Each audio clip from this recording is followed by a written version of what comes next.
Hello students, how are you all. I hope सब बहुत अच्छे होंगे। और आज हम लोग आईआईटी जेई एडवांस का 2025 का पेपर सॉल्व करने वाले हैं। इसके पैटर्न को समझते हुए हम अपने स्ट्रेटजी को सही कर सकते हैं कि किस टाइप का क्वेश्चन लेटेस्ट आ रहा है। और पिछले पेपर भी आप सॉल्व किए होंगे तो उससे भी पता चल जाएगा कि अब के पैटर्न में क्या बदलाव आया है। ठीक है ना। तो आइए शुरू करते हैं पहला क्वेश्चन। ठीक है ना। देखिए सबसे पहला क्वेश्चन देखिए क्या है। आप बिल्कुल भी परेशान नहीं होंगे, क्वेश्चन को अच्छे से रीड करेंगे। थोड़ा बड़े होते हैं, इसको समझने में जितना समय लगा सकते हैं अभी आप लगाइए। जैसे ही समझ जाएंगे क्वेश्चन आपको आराम से बन जाएगा। ठीक है। तो आइए सबसे पहले क्वेश्चन को रीड कर लिया जाए। तो क्वेश्चन ये बोल रहा है, ध्यान से देखिए क्या कह रहा है। हीटिंग द NH4NO2, इसको क्या बोलते हैं, अमोनियम नाइट्राइट। ठीक है। और इसको क्या बोलते हैं, NH4NO3, अमोनियम नाइट्रेट। इसका टेम्परेचर ये है और इसका टेम्परेचर ये है। Is associated with the formation of nitrogen containing compound X and Y। ठीक है ना। यानी इससे आपका कंपाउंड X बन रहा है और इससे आपका कंपाउंड Y बन रहा है। तो पूछ रहा है X and Y respectively are, X और Y आपके क्या हैं। ठीक है ना। तो आइए देखिए इसको कैसे सॉल्व करेंगे। तो सबसे पहले इसका इक्वेशन लिखना सीखें। ये है आपका NH4 और यहाँ से आपका हो गया NO2, अमोनियम नाइट्राइट। इसको आप हीट कर दीजिए 70 डिग्री सेल्सियस पर। और दूसरा वाला क्या है भाई, NH4NO3, अमोनियम नाइट्रेट। इसको आप हीट कर दीजिए 250 डिग्री सेल्सियस। ठीक है। तो जैसे ही इसको हीट करेंगे तो इसमें क्या होता है, इंटरनल एलिमिनेशन, इंटरनल डिहाइड्रेशन। तो सबसे पहले इसका आप पानी निकालिए। तो देखिए पानी कैसे निकालेंगे भाई। एक वाटर में कितने ऑक्सीजन होते हैं, बोलो एक, तो 2 ऑक्सीजन है। यहां से आप 2 वाटर निकाल लीजिए। यहां तक समझ में आया। जैसे 2 वाटर निकालेंगे तो देखिए 4H2O चले गए, बोलो हाँ या ना। तो अब आप देखिए इसमें बच क्या रहा है। यहां से देखिए, ध्यान से देखिए, एक आपका ये N बच गया और ये आपका ये N बच गया, यानी ये गैस निकाल रहा है N2। सही है। चलिए इसको जरा देखिए, इसको भी गर्म कर रहे हैं तो यहां से भी क्या निकालना है, निकालना आपको पानी ही है। तो देखिए एक वाटर में एक ऑक्सीजन, तो यहाँ 3 है और यहाँ 4 है, 4 यानी इसके 2 पानी इसके भी निकाल दीजिए। तो 2 वाटर निकल गया। अब देखिए क्या क्या बचा। यहाँ से देखिए ये N बच गया, एक N बच गया, 2 O चले गए, एक O बचा। तो देखिए क्या बच गया, N2O। यानी X आपका क्या हो गया, N2, और Y आपका क्या हो गया, N2O, nitrous oxide laughing gas. तो अगर आप इसमें से ऑप्शन चेक करेंगे तो देखिए पहला आंसर आपका एकदम सही बता रहा है। आई होप आपको ये क्वेश्चन समझ में आया होगा, समझ गए ना। चलिए अगले क्वेश्चन की बात करते हैं, क्वेश्चन नंबर 2। देखिएगा ध्यान से, पहले आप क्वेश्चन को रीड कर लीजिए, क्वेश्चन क्या कह रहा है समझिए इसको, और समझने के बाद इसको ट्राई करिए। ठीक है, चलिए ट्राई करिए। तो सबसे पहले इसमें देखो क्या पूछा है, correct order of wave length maxima of the absorption band in the ultraviolet visible region for the given complex. यानी वेव लेंथ का ऑर्डर आपसे पूछा है। किसका पूछा है, वेव लेंथ का ऑर्डर पूछा है। तो देखो वेव लेंथ का ऑर्डर आप लोगों ने पढ़ा होगा एनर्जी से, याद आ रहा है ना। तो ये इसका रेसिप्रोकल होता है और ये जो एनर्जी है ना, ये आपका CFSE के डायरेक्टली होता है। और ये डिसाइड करता है कौन, स्ट्रॉन्ग फील्ड लिगेंड। कौन डिसाइड करता है, स्ट्रॉन्ग फील्ड लिगेंड। आपने पढ़ा होगा स्पेक्ट्रोकेमिकल सीरीज, याद है ना, स्पेक्ट्रोकेमिकल सीरीज। तो उसमें आपको ये पता चल जाता है कौन सा स्ट्रॉन्ग फील्ड है, कौन सा वीक फील्ड है। और जैसे ही उस ऑर्डर को समझेंगे आपका आंसर आ जाएगा। तो पहले देखिए कौन कौन से लिगेंड है। इसमें एक चीज देखिए ध्यान से, इसमें जो सेंट्रल मेटल है ना वो सब में कॉमन है। देखिए कोबाल्ट है, और ऑक्सीडेशन स्टेट भी आप निकाल सकते हैं, और यहाँ पर देखिए कॉमन है। ठीक है। अब देखिए इसमें लिगेंड बचा। तो यहाँ पर देखिए लिगेंड क्या है, Cl है। जरा मैं लिख लेता हूँ Cl। और इसके बाद कौन है, ये NH3 है। ठीक है। उसके बाद कौन है, वाटर है। और उसके बाद देखिए कौन है, Cl है। ठीक है ना। तो सबसे स्ट्रॉन्ग फील्ड लिगेंड कौन होता है, Cl। देन कौन होता है भाई NH3, समझ में आ रहा भाई। उसके बाद कौन आपका हो जाएगा वाटर, और सबसे लास्ट में कौन हो जाएगा Cl। तो ये आपका CFSE का ऑर्डर हो गया, और यही ऑर्डर आपका एनर्जी का हो जाएगा, बोलो हाँ या ना। तो एनर्जी का ऑर्डर अगर ये है तो लैम्डा का ऑर्डर क्या होगा, इसका रिवर्स कर देना है, यानी Cl, ये वाटर, ये आपका NH3 और ये आपका Cl। ये देखिए इसका ऑर्डर रिवर्स हो गया, समझ गए ना। तो ऐसा ऑप्शन आपको दिख रहा है, देखिए सबसे ज़्यादा Cl है, उसके बाद NH3 है, सॉरी Cl है, उसके बाद वाटर है, उसके बाद क्या है इसमें देखो कंप्लीट NH3 है, यहाँ पर देखिए वाटर है, और यहाँ पर लास्ट में क्या लगा हुआ है Cl। तो ये आपका आंसर हो जाता है करेक्ट। आई होप आपको ये बात समझ में आया होगा। चलिए अगले क्वेश्चन पे हम लोग आ रहे हैं। देखिए अगला क्वेश्चन क्या है, one of the product form from the reaction of permanganate ion with iodide ion इन, कहाँ बनाना है भैया, neutral aqueous medium, neutral aqueous medium. देखिए KMnO4 के आपने 3 रिएक्शन पढ़े होंगे, एसिडिक में अलग होता है, बेसिक में अलग होता है और न्यूट्रल में अलग होता है। इसको आपने याद भी कर लिया होगा, बोलो हाँ या ना। तो इसी हिसाब से हमको करना है। तो यहाँ पर देखिए मीडियम कैसा है, न्यूट्रल है, और न्यूट्रल मीडियम में जो MnO4 माइनस आयन है ये किसमें कन्वर्ट हो जाता है, MnO2 में। बोलो किसके साथ कराना है, पानी के साथ, एक्वस मीडियम, और मीडियम कैसा है, न्यूट्रल है, ठीक है। तो जैसे ही इसको आप कराएंगे तो ये MnO2 में कन्वर्ट हो जाएगा, और यहाँ पर जो आपका कौन सा आयन है भाई, आयोडाइड आयन, यानी I माइनस, और ये कन्वर्ट हो जाता है किसमें, IO3 माइनस में, और बाकी ये बन जाएगा OH माइनस। इसे आप बैलेंस भी कर सकते हैं। तो सवाल में क्या पूछा है, आयोडाइड आयन किसमें कन्वर्ट हो जाता है, तो भाई आपको पता चल गया क्या बन गया, IO3 माइनस। समझ गए कि नहीं समझ गए। चलिए भाई आयो अगला क्वेश्चन ट्राई करते हैं हम लोग। नेक्स्ट क्वेश्चन देखिए ध्यान से, consider the detected hydrogen H in the hydrocarbon given below, the most acidic hydrogen is. इसमें कह रहा है सबसे ज्यादा एसिडिक हाइड्रोजन कौन है। तो भाई एसिडिक हाइड्रोजन कैसे पता करेंगे, इसको सबसे पहले आप करिए H इसका निकालिए, और निकालने के बाद जो कार्बो एनायन बनेगा उसकी स्टेबिलिटी चेक करिए। जो कार्बो एनायन इसमें से सबसे ज़्यादा स्टेबल होगा उसी का H सबसे आसानी से निकलेगा, और वही सबसे ज़्यादा एसिडिक होगा। ये बात समझ में आया। तो आइए देखते हैं, इसको ट्राई करते हैं। यहाँ से अगर आप इस H+ को निकालेंगे तो देखो ऐसा बनने वाला है भाई, ध्यान दीजिएगा, यहाँ से डबल बॉन्ड और इसके साथ आपका डबल बॉन्ड, इसको आपने ऐसा लगा दिया, और ये देखिए माइनस का चार्ज आ गया, ठीक है ना। चलिए इस वाले को जरा निकालिए, जब ये कार्बन है तो यहाँ से निकल जाएगा, तो देखिए ऐसा बनने वाला है।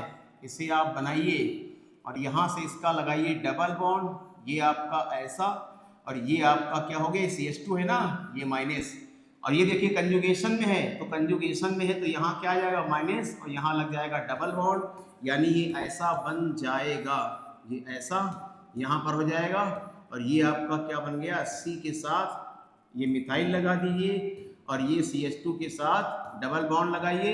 यहाँ पर चार्ज कैसा आ गया, इधर आ रहा ना, तो इधर आने से इस पर चार्ज कैसा आ गया, माइनस। और आपको पता है ये कितना बेहतरीन सबस्टेंस बन गया, ये एरोमेटिक हो गया। बोलो एरोमेटिक है, एरोमेटिक के साथ इसमें क्या है, कंजुगेशन भी है, ठीक है भाई। चलिए यहाँ वाले का जरा निकाल के बनाइए। इसको जब निकालेंगे इस वाले H को देंगे तो देखो ऐसा बन जाएगा, यहाँ आपका डबल बॉन्ड, यहाँ आपका डबल बॉन्ड, और ये आपका यहाँ से माइनस आएगा, ठीक है। चलिए इस वाले को भी निकाल के देखिए। इस वाले को जब निकाल कर देखेंगे तो देखिए आपका ऐसा बन जाएगा, यहाँ आपका डबल बॉन्ड, ये आपका डबल बॉन्ड, यहाँ भी आपका डबल बॉन्ड, इसके साथ आपने लगा दिया, ये हो गया CH2 माइनस। अब आप देखिए, खुद ही देख लीजिए सबसे ज़्यादा स्टेबल कौन है भाई। क्या इसमें एरोमेटिसिटी डेवलप हो रही है, नहीं, ध्यान से देखिए, इसमें हो रही है, नहीं, इसमें हो रही है, ध्यान से देखिए, नहीं। तो देखिए इसमें एरोमेटिक, भाई आपको पता है सबसे पहले किसको देखते हैं, एरोमेटिसिटी, याद है ना, स्टेबलाइज करने के लिए। अगर कोई कंपाउंड एरोमेटिक है तो सबसे जल्दी H+ को देगा, और जो जितनी जल्दी H+ को देगा वो उतना बेहतरीन एसिडिक होगा। तो सबसे जल्दी H+ कौन देगा, क्योंकि इसका कंजुगेट जो कंजुगेट बनाना वो क्या है, सबसे ज्यादा स्टेबल है। H+ देने के बाद कंजुगेट बेस बन गया, सबसे ज्यादा स्टेबल है, और इसीलिए क्या है, इसका सही आंसर कौन हो गया, ये वाला। ठीक है, B is the right answer. चलिए अगला को चलिए ट्राई करते हैं। तो सबसे पहले क्या बोल रहा है कि bond order of neon is 0। तो नियॉन का बॉन्ड ऑर्डर 0 होता है, ये सही है या गलत है? तो क्यों ना इसको बना के देख लिया जाए और नियॉन का बॉन्ड ऑर्डर निकाल लिया जाए। ठीक है ना, चलिए इसका एक पेज हम लोग देखते हैं। तो नियॉन का एटॉमिक नंबर आप देखें कितना होता है। नियॉन का एटॉमिक नंबर होता है 10। क्या लिखोगे, 1s2, फिर लिखोगे यहाँ पे 2s2, फिर लिखोगे 2p6, 2 2 4 और 6 10। ठीक है ना। अब इसका हम लोग मॉलिक्यूलर ऑर्बिटल बनाने वाले हैं। तो कैसे बनाएंगे, तो सबसे पहले इस टाइप का बॉक्स आपको बनाना है। आपको बनाना आता भी होगा, डायरेक्ट भी आंसर दे सकते हैं। ठीक है ना। चलिए तो हमने क्या किया, ये वाले बॉक्स बना लिए, और इस बॉक्स से डिसाइड करेंगे इसका बॉन्ड ऑर्डर एक्चुअल में क्या है। ठीक है ना, इससे और भी सवाल आप आसानी से कर पाएंगे। चलिए ये बॉक्स बना लिया, तो सबसे पहले यहाँ पर लिखेंगे 1s, इसके बाद आपका कौन सा है 2s, इधर भी आप क्या लिख देंगे भाई 2s, इसके बाद यहाँ लिख देंगे 2p। यहाँ तक आपको समझ में आ रहा होगा। ठीक है ना। तो हमने क्या बना लिया, एटॉमिक ऑर्बिटल। ठीक है ना, बड़ा क्वेश्चन देख के बिल्कुल नहीं डरना है। एटॉमिक ऑर्बिटल बनाने के बाद आप इसका बनाएंगे मॉलिक्यूलर ऑर्बिटल। तो सबसे पहले एटॉमिक ऑर्बिटल में इलेक्ट्रॉन फिल कर लिए जाएं। तो एटॉमिक ऑर्बिटल में देखिए कितने इलेक्ट्रॉन है, 2। इधर वाले में कितने हो जाएंगे, 2। सही ना भाई। अरे ये हीलियम है और ये हीलियम है, ये बन के बनेगा हीलियम का मॉलिक्यूल। यहाँ पर नियॉन है, सॉरी। ठीक है ना। तो यहाँ पर हमको क्या लेना है, नियॉन, और नियॉन के मॉलिक्यूल को बनाना है। तो यहाँ पर आपका पहला नियॉन, और ये आपका नियॉन, और ये आपका नियॉन का मॉलिक्यूल। तो इसके भरे, चलो 2s में इलेक्ट्रॉन भरा जाए भाई, 1 और 2। इधर भी कितना भरेंगे, 1 और 2। ये देखो समझ में आ रहा है। इसमें 2p में 6 इलेक्ट्रॉन है, तो भाई इसमें बॉक्स बनाओ 3, है कि नहीं। यहाँ भी बनाओ 3, कितने भरने 6। तो 1 2 3 4 5 6 भर लेना भाई। यहाँ भी भरो 1 2 3 4 5 6। ठीक है। अब ये बॉन्डिंग और एंटी बॉन्डिंग में भरना है। तो नीचे वाला मेरा बॉन्डिंग, ये हो गया एंटी बॉन्डिंग, 2 और 2 4, तो 2 मेरा बॉन्डिंग में, 2 एंटी बॉन्डिंग में। ठीक है। यहाँ ये इसमें भी कितने 4, तो 2 मैं भरूंगा बॉन्डिंग में, और 2 कहाँ भरूंगा, एंटी बॉन्डिंग में। यहाँ 6 है। यहाँ पर ध्यान देना है कैसे कैसे लिखना है। तो ये पहला होता है ऐसा, दूसरा ऐसा होता है, फिर इसके बाद 1 2, फिर ये 1। सही है। 6 भरना है, 6 इधर से 6 इधर से, यानी 12 इलेक्ट्रॉन भरने हैं। तो एक एक करके भरते हैं, 1 2 3 4 5 6 7 8 9 और ये 10। समझ गया भाई। अब इसको आपने इलेक्ट्रॉन तो भर लिया, अब इसका निकालेंगे आप बॉन्ड ऑर्डर। कैसे निकालते हैं, number of bonding minus number of anti bonding by 2। तो देखिए बॉन्डिंग में नीचे देखिए कितने इलेक्ट्रॉन हैं, ये आपके हो गए 2। इसको जरा ऐसे कर लो, तो ये हो गए 2 बॉन्डिंग में, और यहाँ हो गए 4, ये 6 2 8 और 2 10। तो बॉन्डिंग में कितने हो गए भाई, भैया हो गए 10। अब आओ एंटी बॉन्डिंग में, देखो एंटी बॉन्डिंग में कितने हो गए, 2 2 4, यहाँ देखिए 2 हो गए। इसके बाद यहाँ कितने हो गए, 2 4, और यहाँ हो गए 2 6। यहाँ कितने भरे, 2 2 4 2 6 6 12, 2 2 4 2 6 2 8 2 10। 2 इलेक्ट्रॉन और भरिए इसमें, 12 करना है ना, 12 भरना है। तो ये हो गए आपके 12।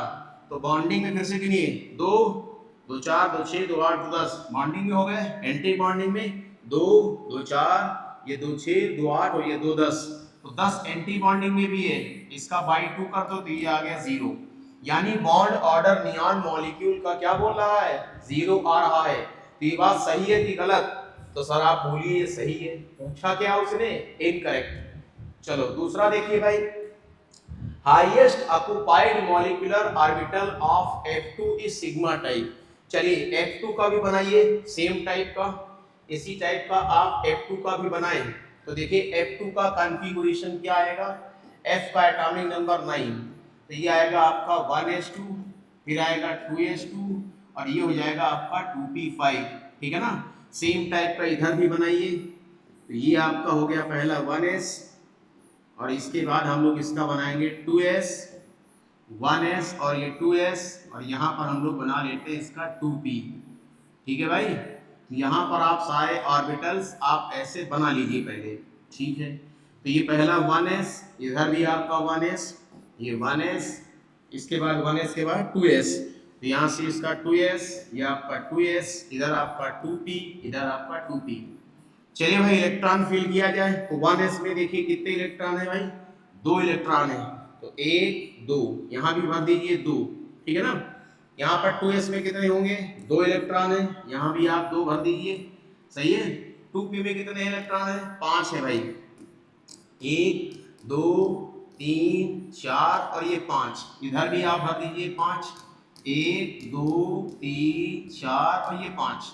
चलिए अब बॉन्डिंग और एंटी बॉन्डिंग वाला भरा जाए। तो ये लीजिए bonding anti bonding, bonding anti bonding, ये आपका बॉन्डिंग, ये आपका बॉन्डिंग, इधर आपका एंटी बॉन्डिंग, सही है ना।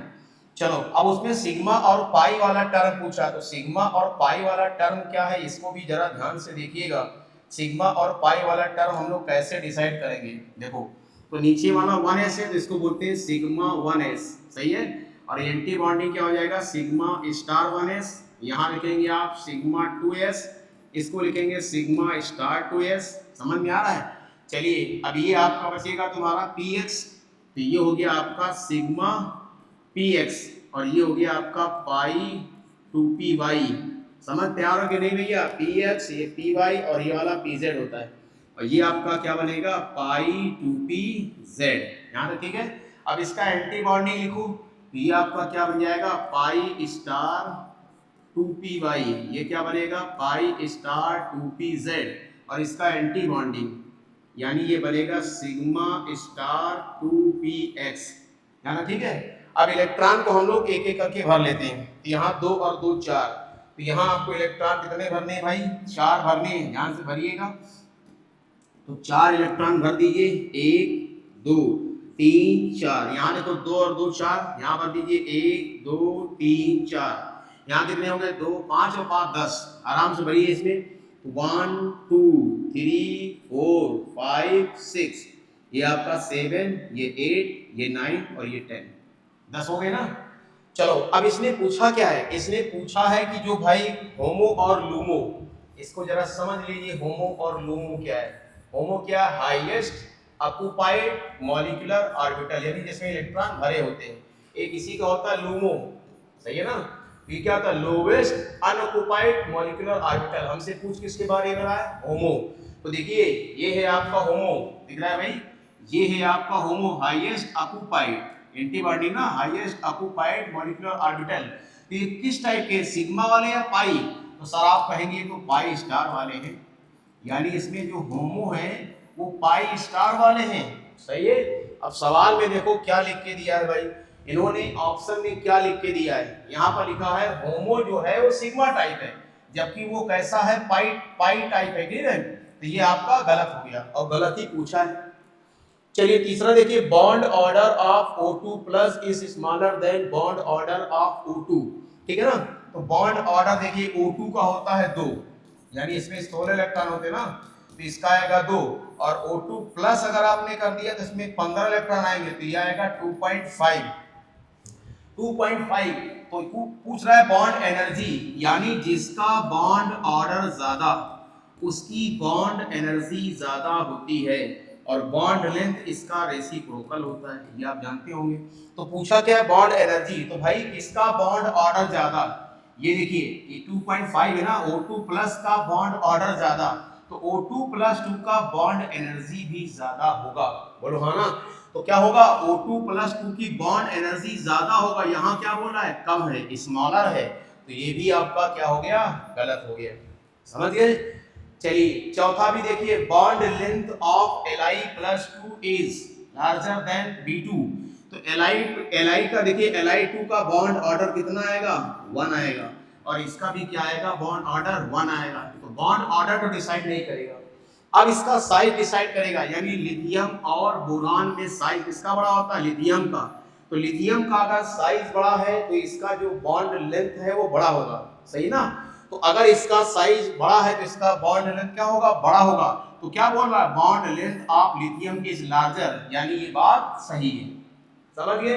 तो पूछा क्या उसमें, इनकरेक्ट। तो इनकरेक्ट इसमें कौन कौन से भैया हो गए, बी हो गए और सी हो गए, समझ गए कि नहीं समझ गए। पूछा है इनकरेक्ट कौन है, तो आपका बी और सी इनकरेक्ट है। आई होप आपको ये सवाल समझ में आया होगा। चलिए अगला क्वेश्चन देखते हैं हम लोग भाई। नेक्स्ट क्वेश्चन हम लोग देख लेते हैं अगला क्वेश्चन। अगला क्वेश्चन है भाई, इसमें पूछ रहा है the pair of diamagnetic ion. अब देखिए डाया पैरा कैसे पता करेंगे, सबसे पहले इसका इलेक्ट्रॉनिक कॉन्फ़िगरेशन लिखना है। और इलेक्ट्रॉनिक कॉन्फ़िगरेशन तभी आप लिख पाएंगे जब इनके एटॉमिक नंबर याद हो, ठीक है। अगर सबके एटॉमिक नंबर याद हो तो ही एटॉमिक इलेक्ट्रॉनिक कॉन्फ़िगरेशन लिख पाएंगे। और इलेक्ट्रॉनिक कॉन्फ़िगरेशन में भी एक्सेप्शन वाले होते हैं, अगर वो सब कुछ क्लियर है तो आप डाया पैरा आप बता पाएंगे। वैसे इसका तो आपको पता होगा ला सी, ठीक है, लू लास्ट में आता है। तो सबसे पहले इसका इलेक्ट्रॉनिक कॉन्फ़िगरेशन लिखो, फिर जितना चार्ज लिखा है उतने इलेक्ट्रॉन रिलीज कर दो, फिर आप चेक करो पेयर्ड है कि अनपेयर्ड। तो अगर इलेक्ट्रॉन पेयर है, सारे इलेक्ट्रॉन पेयर है तो डाया, एक भी अनपेयर है तो पैरा, समझ गए ना। तो सबसे पहले इनके इलेक्ट्रॉनिक कॉन्फ़िगरेशन लिखिए भाई। इलेक्ट्रॉनिक कॉन्फ़िगरेशन देखिए La का क्या आएगा भाई, ये तो आपको पता है दिनांक 1 होता है 54, और ये आएगा इसका 5D16S2। ये देखिए Ce का क्या आएगा, ये देखिए 4F सीरीज का है, ये आपका F ब्लॉक का नहीं है मालूम ना, इसमें F नहीं आएगा। इसमें क्या है 4F प्योन आएगा, और ये 5D1 वाला है, बाकी ये 6S2 आएगा। और ये Y भी है, इसमें सारे फुलफिल होते हैं, ये 6S2 आएगा। ये वाला जरा ध्यान रखिएगा, ये 4F15 और ये कितना हो जाएगा 5D16S2। अब उसने क्या बोला है, देखिए सबसे पहले उसने क्या बोला है, क्या बोला है La पर +3 और Ce पर +4। तो La पर अगर +3 लगाओ, यहाँ देखिए La पर अगर +3 लगाया मतलब ये इलेक्ट्रॉन और ये इलेक्ट्रॉन चला गया, तो बचा क्या, ये 54 बचेगा, ये सारे पेयर होते हैं। तो ये सारे पेयर है, मतलब ये हो गया सर डाया, सही है ना।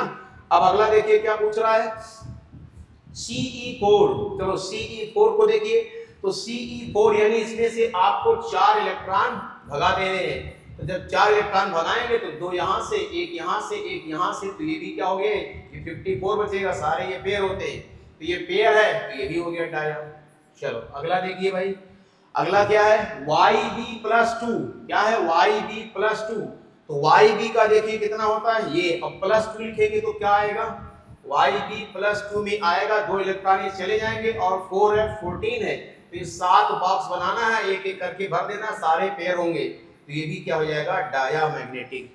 अगला देखिए क्या पूछ रहा है, अगला पूछ रहा है Lu+3। Lu+3, तो Lu+3 का देखिए +3 करना है, यानी यहाँ से 3 इलेक्ट्रॉन उड़ा देना है, तो 2 यहाँ से चला गया, एक यहाँ चला गया, ये आपका पेयर होगा, तो ये भी आपका क्या हो गया डायामैग्नेटिक।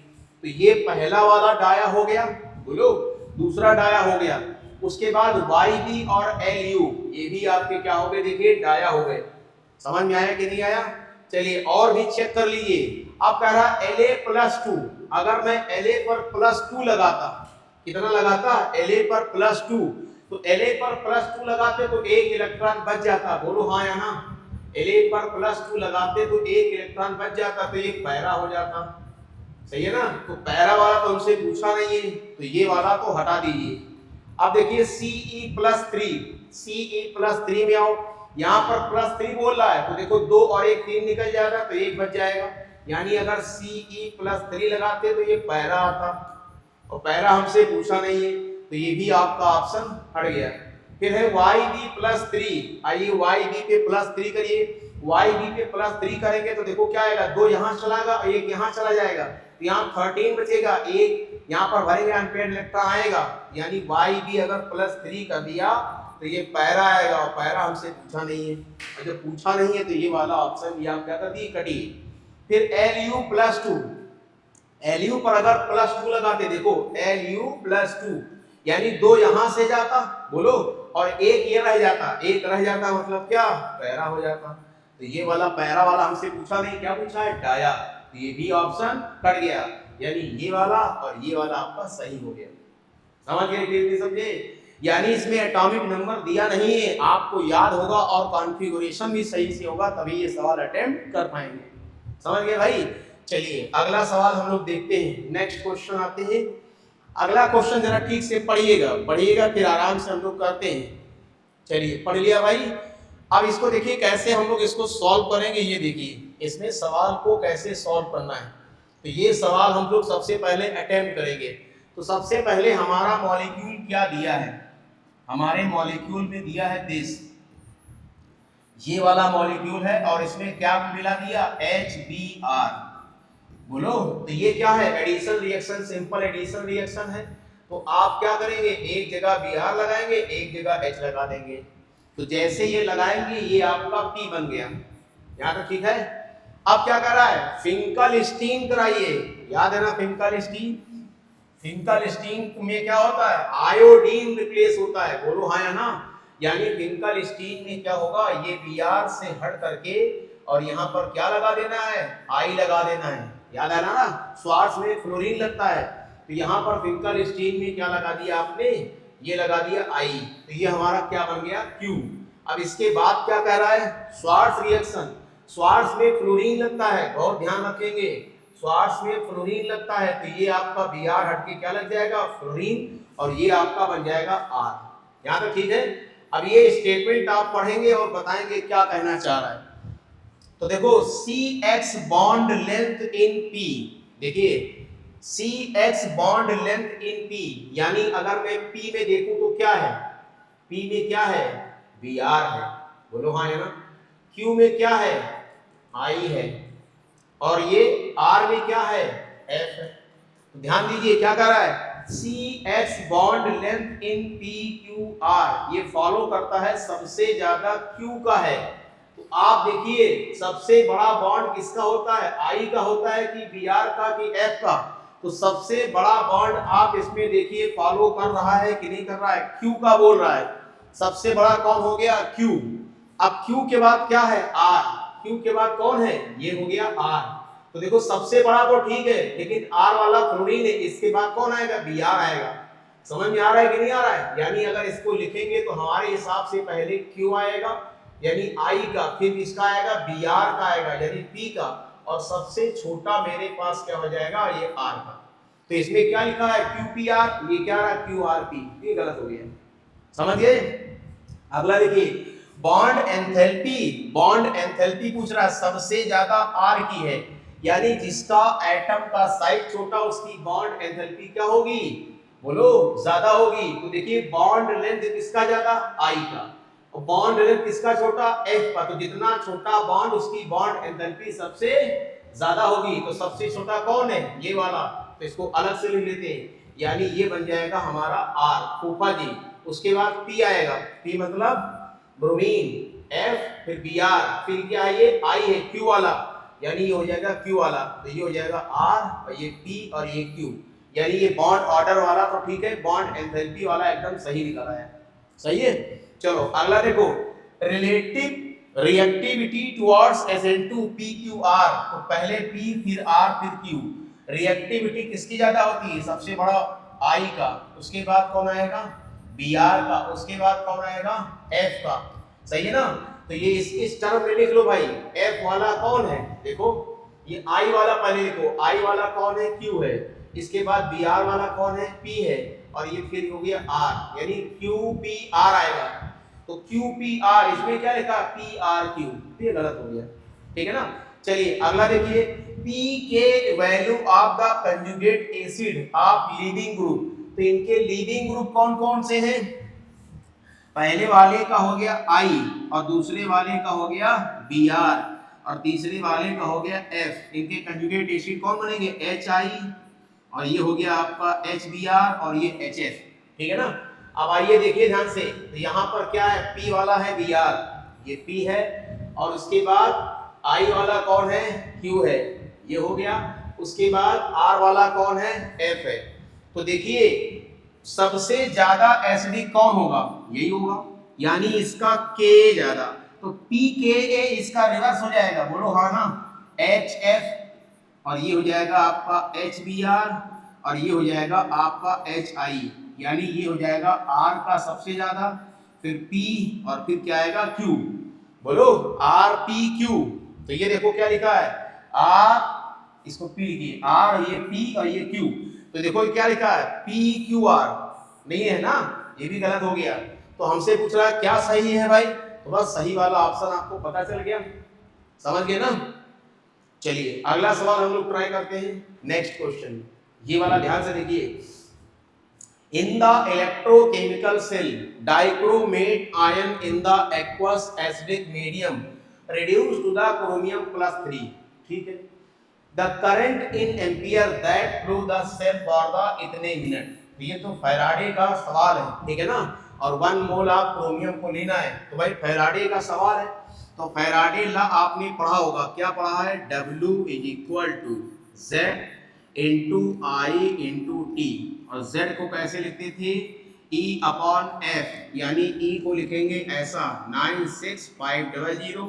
तो यहाँ पर देखिए, तो W बराबर आएगा E और नीचे आएगा 96500 इंटू आएगा I × T, यहाँ तक ठीक है।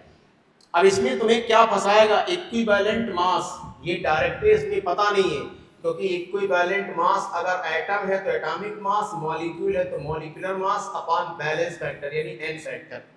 तो ये तुम्हें फंसाएगा भाई। तो इसको ऐसा करिए, इसको ऐसा कर लो, यहाँ पर W/E कर लो, इससे फायदा क्या हो जाएगा, ये तुम्हारा इधर चला गया तो ये बचेगा I और क्या बचेगा इंटू T, बोलो हाँ है ना, ये नीचे बचेगा, इसको हटा देते हैं, यहाँ से ऊपर ये चला गया तो बचा क्या, यहाँ पर देखिए ध्यान से, ठीक है, ये वाला टर्म ऐसे है, तो ये चला गया तुम्हारा, ठीक है, इसको हमने ऐसा कर दिया, ये है, अरे चलो यार ऐसा है, तो ये बचा तुम्हारा E चला गया, तो क्या बचा I × T और नीचे बचेगा आपका 96500।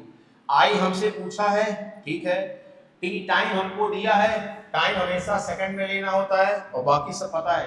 अब ये W/E जो है हम लोग क्या बोलते हैं इसको, ग्राम इक्विवेलेंट, याद है ना, और इक्विवेलेंट ग्राम इक्विवेलेंट कैसे निकालते हैं, number of moles into balance factor यानी n फैक्टर। तो नंबर ऑफ मोल्स तुमको दिया है कितना, 1 मोल, इसका बैलेंस फैक्टर जरा निकालते हैं।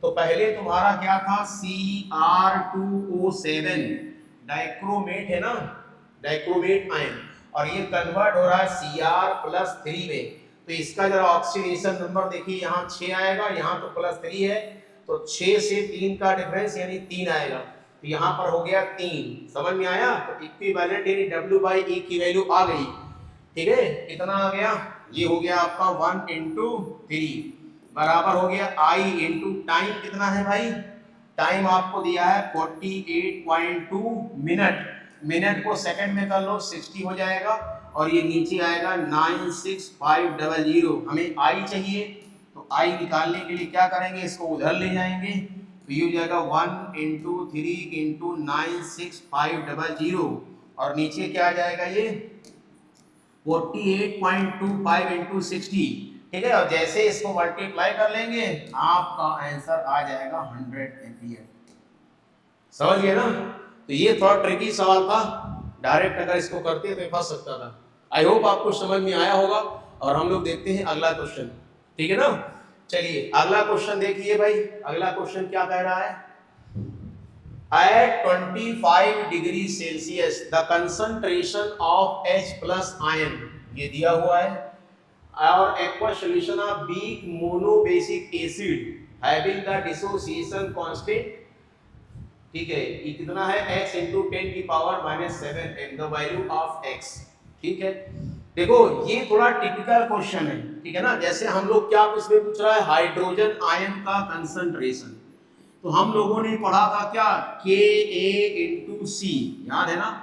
तो हम लोग क्या करते थे इसमें, जैसे वाटर बहुत ही डाइल्यूट है तो उसका कंसंट्रेशन छोड़ देते थे, अगर तुम्हें रियल वैल्यू चाहिए, इसका अप्रॉक्सीमेट नहीं चाहिए, तो भाई वाटर वाला ले लो, बाकी वो 20 इक्वेशन बना के इसको सॉल्व करो, फिर अल्फा कम है उसको छोड़ दो, उससे अच्छा है भैया सीधे सीधे उसको वाटर को ले लो, इससे एग्जैक्ट वैल्यू आएगी, छोड़ोगे तो राउंड फिगर में आएगा, फिर कहोगे आंसर नहीं आ रहा, इससे अच्छा ले लो, ठीक है ना, एग्जैक्ट वैल्यू के लिए। चलिए तो आइए देखिए क्या ये वैसे मतलब कैलकुलेट करेंगे तो बहुत लंबा जाएगा, ठीक है ना, इससे अच्छा है उस लंबे मेथड को नाप ना करके KW को जो बाद में छोड़ेंगे वो पहले इसको हमने ले लिया, इससे एग्जैक्ट वैल्यू आ जाएगा। चलिए करते हैं भाई, और राउंड फिगर में थे तो KW हटा तो राउंड फिगर में आ जाएगा, समझ गए। चलिए KA आपको कितना दिया है भाई, पढ़िए जरा, KA आपका है आपका 4 × 10 की पावर -11, जी सर। C बोले तो कंसंट्रेशन, कंसंट्रेशन कितना दिया है भाई, weak aqueous solution is the concentration of H per ion in the aqueous solution of weak acid।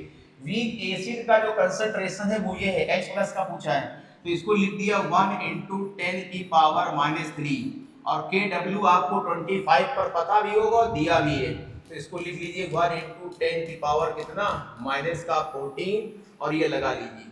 तो आइए इसको सॉल्व कर लेते हैं, ये 4 हो जाएगा और ये पावर इसको अगर सेट कर लेंगे तो 4 × 10 की पावर -14 प्लस 1 × 10 की पावर -14 हो जाएगा, और ये इसको ले लेते हैं बाहर तो ये हो जाएगा 10 की पावर -14 और 4 + 1 हो जाएगा 5, सही भाई। चलिए 5 यानी ये बचेगा √5 और क्या बचेगा × 10 की पावर आधा 10 की पावर -7, और 5 की वैल्यू नियर अबाउट 2.2 या 2.4 जो भी चाहो आप ले लो, ठीक है, × हो जाएगा 10 की पावर कितना -7, और ये इसी टर्म में दिया है, देखो इसको कंपेयर कर लो x × 10 की पावर -7, तो x की वैल्यू पूछा है कितना आ गया 2.2, समझ गए कि नहीं समझे। अगर ये KW ना लेते तो 2 आता, बस यही है, समझ गए। चलिए बाकी लंबे लंबे मेथड से करने की आपको जरूरत नहीं है, एकदम सिंपल और आसान तरीका है, ठीक है। चलिए तो सबसे पहले अगर क्वेश्चन की मैं बात करूं तो इसमें क्या रहा है, molar volume Vm of a van der Waals gas can be calculated by expressing the van der Waals equation, van der Waals equation as a cubic equation, भाई ध्यान रखेंगे as a cubic equation with Vm as a variable, ठीक है। The ratio in mole per decimeter cube of the coefficient of Vm square, ये है आपका ratio of coefficient of Vm square to the coefficient of Vm, ठीक है, for the gas having van der Waals constant, इसमें van der Waals constant A और B की value given है, ठीक है, एट 300 केल्विन टेम्परेचर है और 300 atm प्रेशर है, ठीक है। तो सबसे पहले हम क्या करेंगे, इसका वंडर वॉल इक्वेशन लिखते हैं और लिखने के बाद इसको क्यूबिक फॉर्म में कन्वर्ट करके फिर इसको सॉल्व करते हैं। तो आइए वंडर वॉल इक्वेशन के बारे में बात करें।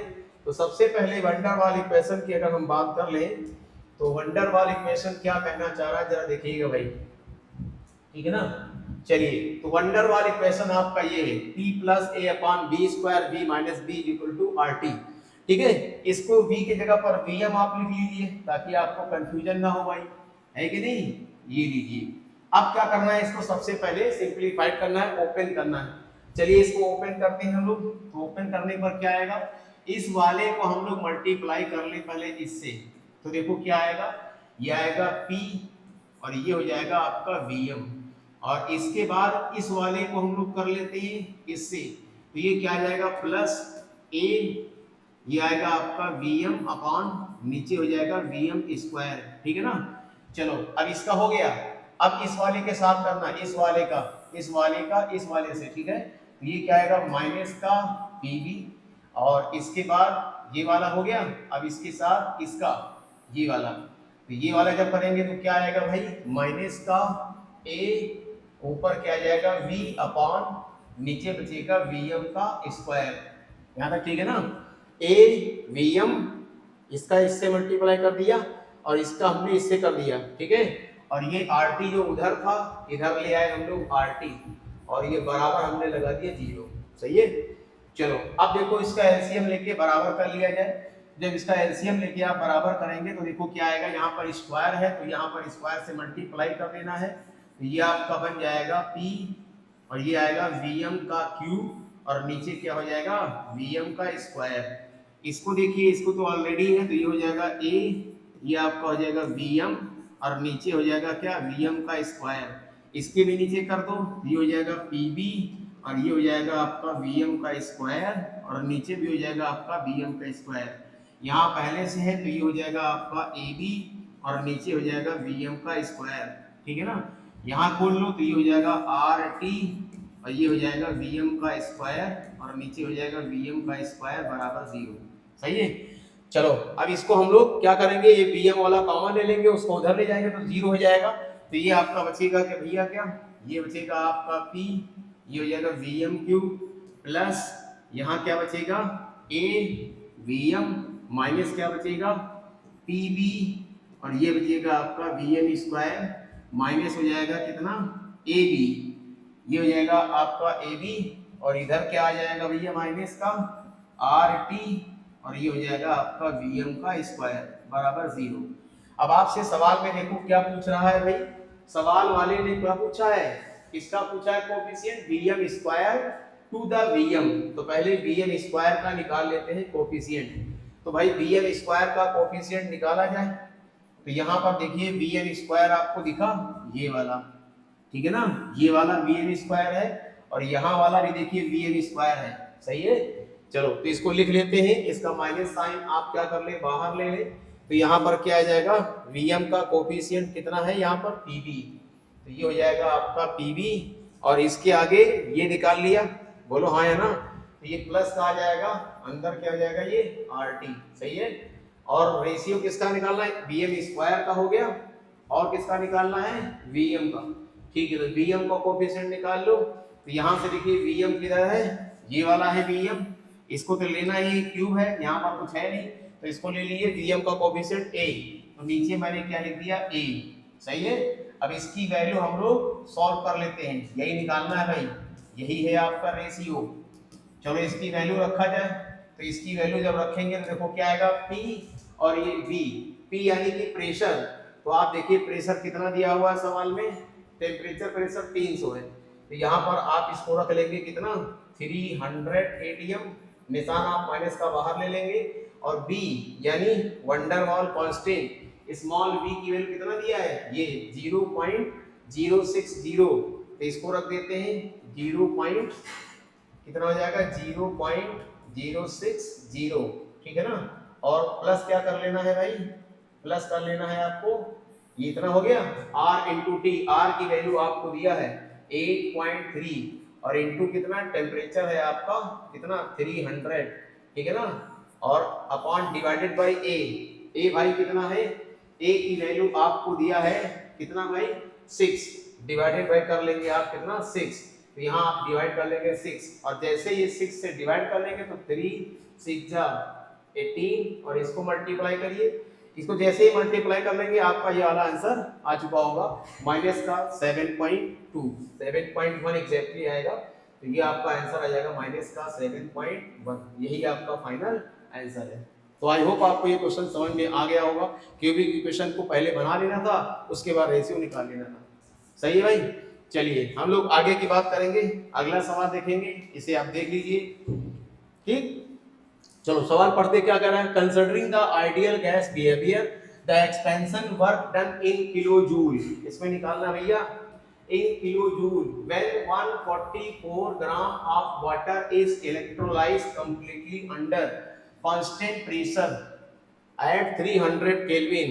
आपको गैस कांस्टेंट दिया है, एटॉमिक मास दिया है, तो हमें करना क्या है, वर्क डन निकालना है ना। तो वर्क डन का तो आपको बेसिक फार्मूला पता ही है, ये हो जाएगा माइनस का P डेल्टा V। अब यहाँ पर देखिए डेल्टा V यानी वॉल्यूम के चेंज के बारे में बात नहीं कर रहा है, तो आप यहाँ से बात कर लीजिए PV is equal to nRT से, तो इसको हम लिख सकते हैं क्या माइनस डेल्टा NG, याद है ना डेल्टा NG/RT। तो आइए इलेक्ट्रोलिसिस करते हैं पहले। तो वाटर की हम लोग जब इलेक्ट्रोलिसिस करेंगे तो देखो क्या होने वाला है, ये वाटर है, इसमें करंट पास कर दीजिए, इलेक्ट्रोलिसिस होगी, तो ये क्या बन जाएगा, ये बन जाएगा H2 और ये O2, बैलेंस में लिखना भाई, ये आपका गैस और ये आपका गैस। ठीक है, तो यहाँ से देखिए डेल्टा N की वैल्यू क्या आएगी, ये इसको तो लेना नहीं है, तो 1 एंड ये आएगा 3/2, सही ना। तो ये आ जाएगा डेल्टा N की वैल्यू कितनी आ गई, माइनस का 3/2, माइनस का निशान है, इंटू आर, आर की वैल्यू आपको दे रखा है कितना भाई 8.3, सही है ना, इंटू टेम्परेचर, टेम्परेचर कितना दिया है, टेम्परेचर दिया है 300 केल्विन। तो ये हो गया 1 मोल का, बोलो हाँ या ना, ये आपने कितना यहाँ से लिया है 1 मोल लिया है, तो 1 मोल का है। सवाल में 144 ग्राम दिया है, तो इसका मोल निकाल लीजिए, तो 144 gram divided by molar mass of water, तो ये कितना आ जाएगा 8 मोल्स, ठीक है ना। तो 1 मोल का ये आ गया। अब तुम्हें क्या करना होगा, इसको 8 मोल में निकालना पड़ेगा। फिर पूछ रहा है किलो जूल में, आर की वैल्यू किस में रखी है आपने, यहाँ पर देखिए जूल में दिया हुआ है, तो किलो जूल में अगर करना है तो डिवाइडेड बाय क्या कर देंगे इसको 1000, और जैसे ही डिवाइड कर देंगे आपका एग्जैक्ट आंसर आ जाएगा किलो जूल में 29.88 किलो जूल। समझ गए ना, तो ये था इसका आंसर। चलिए आगे की बात कर लेते हैं हम लोग, अगला सवाल देखते हैं।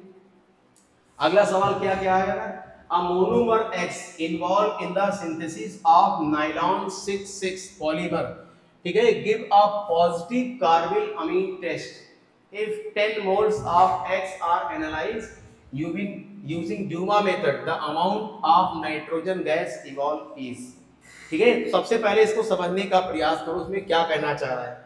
तो इसमें ये कहना चाह रहा है कि हम नायलॉन 6,6 बनाना चाहते हैं, तो नायलॉन 6,6 किससे बनता है, मोनोमर, इसके मोनोमर देखिए, बस यही खेल है। तो भैया सबसे पहले इसका मोनोमर है आपका एडिपिक एसिड, तो ये होता है आपका CH2, ये आपका CH2, और ये हो जाएगा आपका COOH, और इधर भी लगा देंगे आपका COOH, ये हो गया आपका एडिपिक एसिड, सही है ना।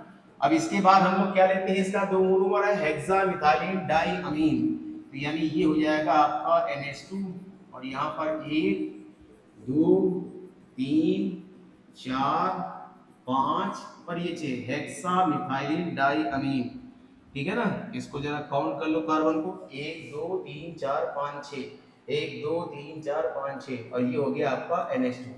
और इसको जब हम पॉलीमराइज कराएंगे तो क्या करेंगे भैया, इधर का अमाइड बार बनता ना, इसका OH तो इसका H, ये आपका पॉलीमर बन जाएगा, ठीक है। इसका नाम क्या है, हेक्सा मिथाइलिन डाइअमीन, तो ये हो गया इसका, इससे बनता है नायलॉन 6,6, समझ गए भाई ना। चलो भाई अब क्या कर पूछ रहा है, इसमें कह रहा है कोई X मोनोमर है जो पॉजिटिव कार्बिल अमीन टेस्ट देता है, तो बताओ एडिपिक एसिड कार्बिल अमीन टेस्ट देगा क्या, बोलो कार्बिल अमीन, अमीन के लिए तो इसको हटा दो, यानी बचा कौन, ये वाला, यही आपको देता है पॉजिटिव कार्बिल अमीन टेस्ट, ठीक है। अब आगे क्या पूछ रहा है, इफ 10 मोल्स ऑफ X, यानी ये X हो गया आपका, और इस X का 10 मोल लेना है यूजिंग ड्यूमा मेथड, ठीक है ना। तो क्या पूछ रहा है, नाइट्रोजन गैस इवॉल्व, तो अगर हम इसको लें हेक्सामिथाइलिन डाइअमीन, यानी ये NH2 हो गया, और ये CH2 को अब एक बार में 6 बार लिखो ऐसे, और ये हो जाएगा आपका NH2, ठीक है ना।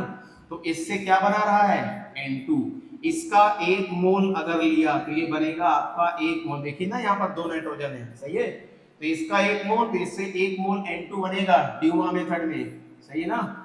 तो ये ड्यूमा मेथड में आपने इसको बना लिया। पूछ क्या रहा है, इसका अगर 10 मोल लिया जाए, बोलो हाँ है ना, तो यानी कहने का मतलब ये हुआ कि 1 मोल हमारे पास अगर X है तो उससे नाइट्रोजन कितना बन रहा है N2 1 मोल, ठीक है ना। 1 मोल का मतलब क्या हो गया 28 ग्राम नाइट्रोजन का मोलर मास। तो पूछ रहा अगर 10 ग्राम लेंगे, तो अगर इसका 10 मोल लिया जाए X का, तो क्या हो गया 28 into 10, यानी ये आ जाएगा आपका 280 ग्राम, समझ गए भाई ना। चलिए आगे बढ़ते हैं, नेक्स्ट क्वेश्चन हम लोग देखेंगे। नेक्स्ट क्वेश्चन देखिए क्या कह रहा है भाई, इसी थोड़ा समझ लीजिए क्या कह रहा है। The reaction sequence given below is carried out with 16 mole of X, ठीक है 16 मोल लिया है। The yield of major product in each step is given below, ठीक है। The amount of S in gram, आपको किसका पूछा है, अमाउंट S का पूछा है, ठीक है ना। तो आइए इसको बना के हम लोग ट्राई करते हैं इसमें क्या बनना चाहिए। चलो इसको बनाते हैं भाई, आराम आराम से समझो इसको क्या कह रहा है। तो सबसे पहले हम लोग इसको क्या करेंगे, इसको बनाने का प्रयास करेंगे। सोडियम और ड्राई ईथर लेना है। ये हमने ले लिया इसके साथ, ये है आपका Br, इसको हम लोग उधर लगा रहे हैं, ठीक है ना। तो ये बन जाएगा आपका ऐसा, ठीक है ना भाई, ये आपका बन जाएगा ऐसा, ठीक। अब जब इसमें सोडियम मिलाएंगे ड्राई ईथर के साथ, तो आपको पता है ये क्या देता है, बोलो, वुड्स रिएक्शन। तो ये देता है वुड्स रिएक्शन, यानी इसके दो मोल जुड़ जाएंगे। तो देखिए ऐसा बन जाएगा आपका, ये आपका हो जाएगा ऐसा, और इसको हमने जोड़ दिया किसके साथ, ऐसा। इसको थोड़ा सही करके बना लेते, ऐसा, ठीक है ना। यानी इसको हमने बना लिया इस टाइप का, और एक इधर बना लेते हैं रिंग। इन दोनों को हमने क्या कर दिया, इस वाले का और इस वाले से जोड़ दिया। तो देखो इसके सेकंड नंबर पोजीशन पर ये लगा हुआ है, तो आप इसको लगा रखिए, ठीक है ना। तो इसको लगा रखिए, यानी आप इसको ऐसा बना दीजिए, और इसके साथ भी तो लगा हुआ है भाई, इसके साथ भी आप इसको लगा दीजिए, यहाँ तक ठीक है ना। अब क्या कर रहा है, हाइड्रोलिसिस करा दो। जब इसमें आप कराएंगे हाइड्रोलिसिस, तो क्या होगा, ये बॉन्ड ओपन हो जाएंगे, H+ और OH-, यहाँ देखिए माइनस है, यहाँ प्लस है, ठीक है। तो ये फाइनली क्या बन जाएगा आपका, ऐसा बन जाएगा। ये बेंजीन की रिंग इससे जुड़ी हुई है, और ये आपने बना दिया ऐसा। तो ये बन जाएगा डाईऑल, और डाईऑल फाइनली कन्वर्ट हो जाएगा किसमें, एल्डिहाइड में। इधर भी बन जाएगा और इधर भी बन जाएगा क्या, एल्डिहाइड में, ठीक है ना। तो आओ इसको लिखते चलो। तो ये आपका हो गया तुम्हारा P, सही है, P बन गया। अब क्या कर रहा है इसमें, NaOH और H3O+ हीट कर देना है। अब NaOH और H3O+ के साथ हीट करेंगे तो क्या होने वाला है भाई, बोलो। इसमें क्या है, अल्फा H है नहीं, अल्फा H नहीं है, तो ये पहला वुड्स रिएक्शन दिया, तो ये क्या देगा, कैनिजारो, सही है ना, क्योंकि इसमें अल्फा H नहीं है। तो जब कैनिजारो रिएक्शन देगा तो क्या होगा, एक का ऑक्सीडेशन और एक का हो जाएगा रिडक्शन। तो ये देखिए आपने इसको कर लिया रिड्यूस, तो CH2OH बना लिया, और इसको आपने बगल में क्या लिख दिया, COOH बना लिया, ठीक है ना। चलो अब उसके बाद क्या कर रहा है, ये तुम्हारा Q हो गया, सही है ना, ये Q हो गया। अब क्या बोल रहा है, इसमें NaOH और CO, इसको बोलते हैं सोडा लाइम, क्या बोलते हैं, NaOH और CaO, सोडा लाइम के साथ हीट कर दिया, तो ये कराता है डीकार्बोक्सिलेशन, सही है। तो ये धुआं निकाल देगा। आइए इसका धुआं निकाल देते हैं। तो देखो धुआं निकालने के बाद ये बचेगा ऐसा, ये बचेगा CH2OH, और ये आपकी रिंग आपकी ऐसे ही जुड़ी रह गई, और यहाँ से H निकल गया, तो ये बच गया होगा ऐसा, ठीक। तो ये तुम्हारा क्या बन गया भाई, ये तुम्हारा बन गया R, ये बन गया तुम्हारा R। अब क्या कह रहा है, R में मिलाओ PBr3, क्या मिलाना है, PBr3। तो इसमें अगर आपने मिलाया PCl3 PBr3, तो क्या करेगा, OH को हटा दो, Br को लगा दो। तो देखो ध्यान से, इसको ऐसा बनने वाला है, यानी ये बन जाएगा CH2 और Br, ये भाई साहब एज इट इज लगे रहेंगे, सही है। अब क्या कह रहा है, ये 50% बन रहा है। अब कह रहा है R को लीजिए, अच्छा, तो R में क्या मिलाना है, NaH और C2H5O। तो ये फिर से कह रहा है R को लीजिए, ठीक है ना, इस वाले R को, इस वाले R को लेना है, और इसमें क्या मिलाना है भाई, NaH। तो जब NaH मिलाएंगे तो इसका सोडियम सॉल्ट बन जाएगा, क्या बन जाएगा, इसका बन जाएगा सोडियम सॉल्ट। समझ पा रहे हो कि नहीं। तो यहाँ पर हमने इसका सोडियम सॉल्ट बना लिया, तो ये बन गया आपका क्या, CH2ONa, और यहाँ पर क्या बना दिया आपने, इसका। ये समझ में आया कि नहीं समझ में आया, ये वाला। तो ये बना करके अब इसके साथ जब मिलाएंगे तो ये क्या करेगा, ये क्या करेगा, ये विलियमसन सिंथेसिस वाला रिएक्शन है ना, ये माइनस है ये प्लस है, ये जाएगा और ये इसके साथ जाएगा चिपक, ठीक है। तो आओ बना के देखते हैं। तो इसको जब बनाओगे तो क्या होगा, इसको थोड़ा ऐसा करके बनाइए। ये आपका हो गया क्या, CH2, यहाँ पर लगाइए, और यहाँ पर हो गया आपका ऐसा, तो ये बन गया आपका CH2, ये O, और इसका ये इधर वाला NaBr निकल गया होगा, तो ये हो गया आपका O, ये फिर से क्या बनेगा, CH2। बाकी ये वाला आपको रिंग इसमें एज इट इज चिपका देना है, एक ऐसा और ये आपके साथ ऐसा, ठीक है ना। अब क्या पूछ रहा है, इसका 50% लेना है, कितना लेना है, 50%, यानी 0.5 मोल, ठीक है। अब पूछ क्या रहा है, पूछ रहा है कि भाई इसमें बताइए amount of gram of S, यानी इसका पूछ रहा है, यही है आपका एस, कौन है ये, एस है, इसका पूछ रहा है। तो इसका मोलर मास निकाल लो, इसका आधा कर लो, तो इसका मोलर मास आएगा 12 और ये ऑक्सीजन भी बीच में है ना, तो ये आएगा 300, ठीक है ना। इसका आधा लेना है, आधा मोल यानी 1/2, यानी इसका मास आ जाएगा 175 ग्राम। समझे कि नहीं समझे? तो ये सवाल थोड़ा ट्रिकी था, अगर सही से करेंगे तो आप समझ पाएंगे। आई होप आपको समझ में आया होगा, ठीक है। फिर भी कोई डाउट है तो आप कमेंट बॉक्स में जरूर पूछें। चलिए आगे बढ़ते हैं हम लोग, अगला क्वेश्चन ट्राई करते हैं। नेक्स्ट क्वेश्चन देखिए क्या कर रहा था, correct match of the group reagent. देखो ग्रुप रिएजेंट पता होगा तो आप बहुत आराम से कर लेंगे। कैसे?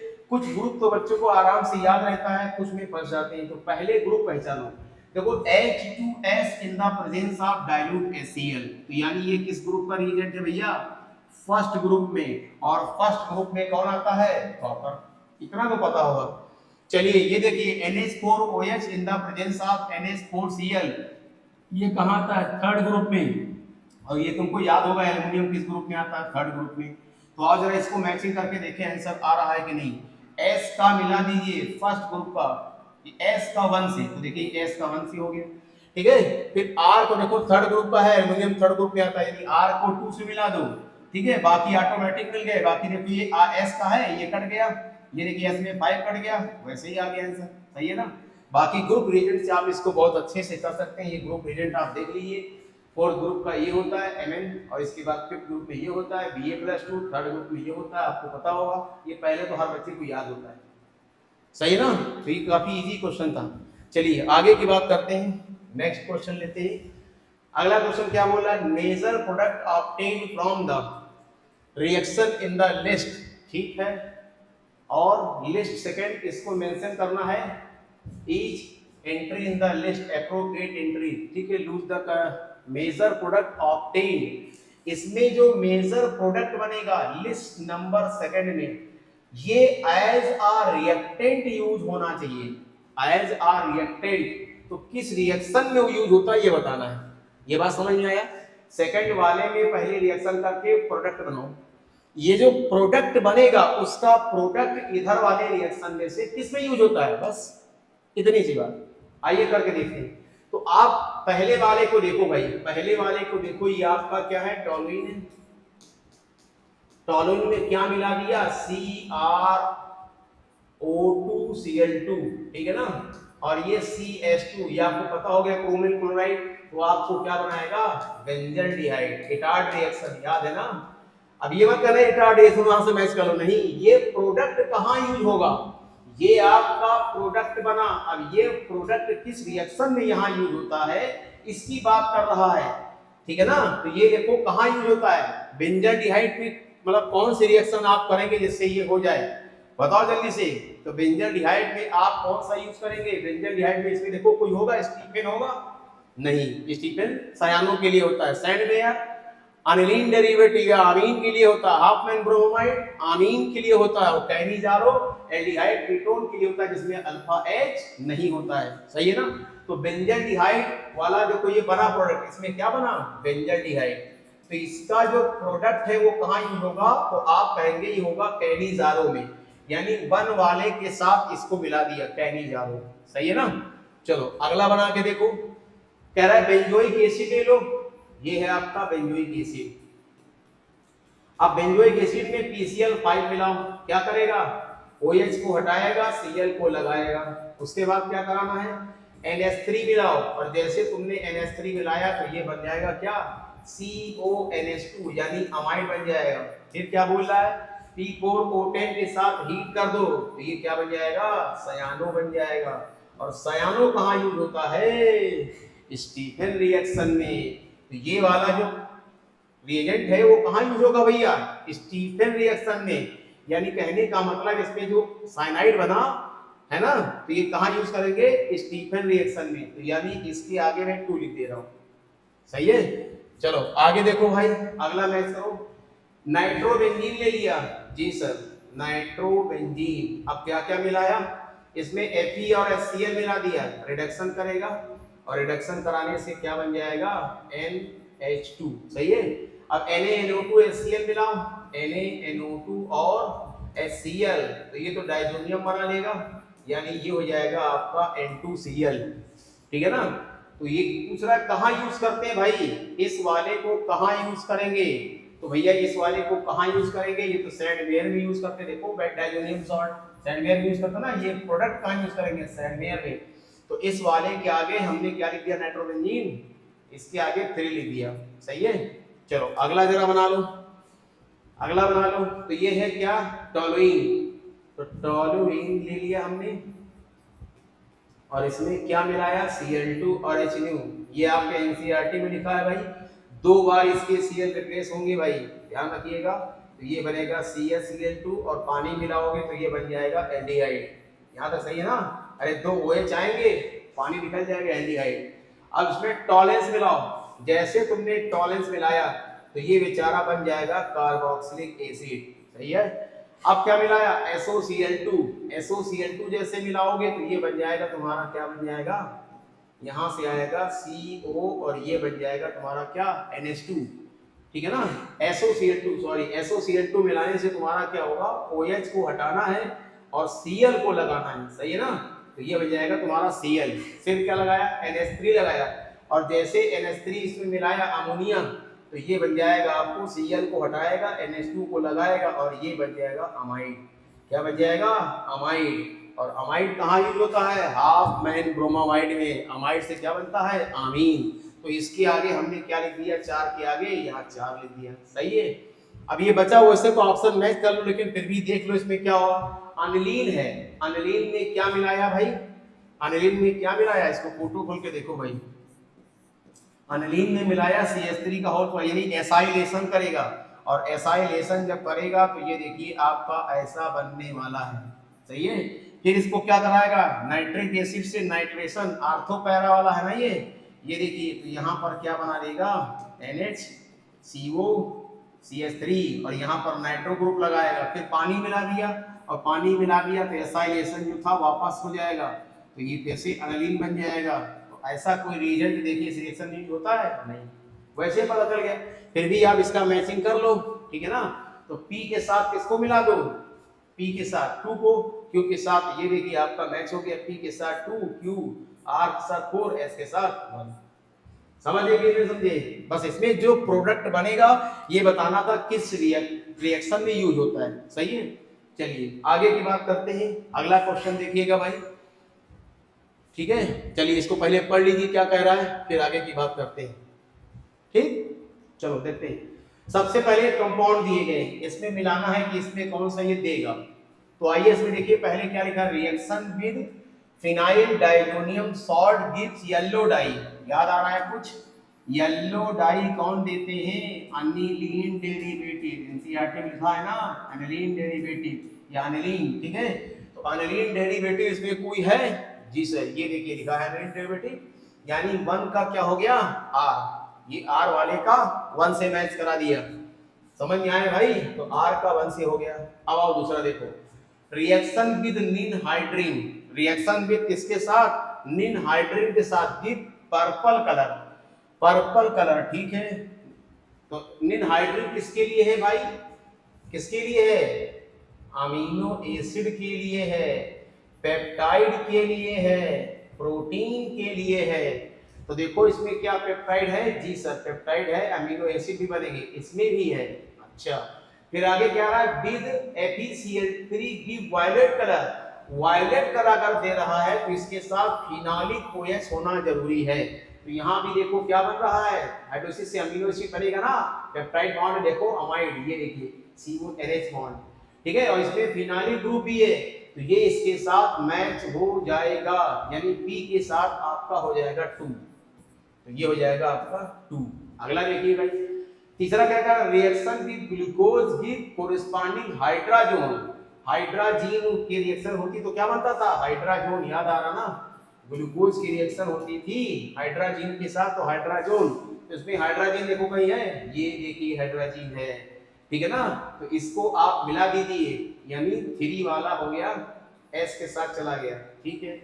फिर क्या करा, Lassaigne extract of compound treated with dilute HCl followed by HCl, FeCl3 की ब्लड रेड कलर, ये तो सल्फर के लिए होता है भाई, सल्फर वाले कोई कंपाउंड इसमें है नहीं, जिसे हटा दीजिए, कहीं नहीं मिलेगा। अगला देखिए क्या बोल रहा है, after complete hydrolysis it give mean hydrate test. तो देखिए वैसे भी मैच हो रहा है, फिर भी देख लिए ये क्या है, पेप्टाइड बॉन्ड है, तो मीन हाइड्रेट टेस्ट देगा जी।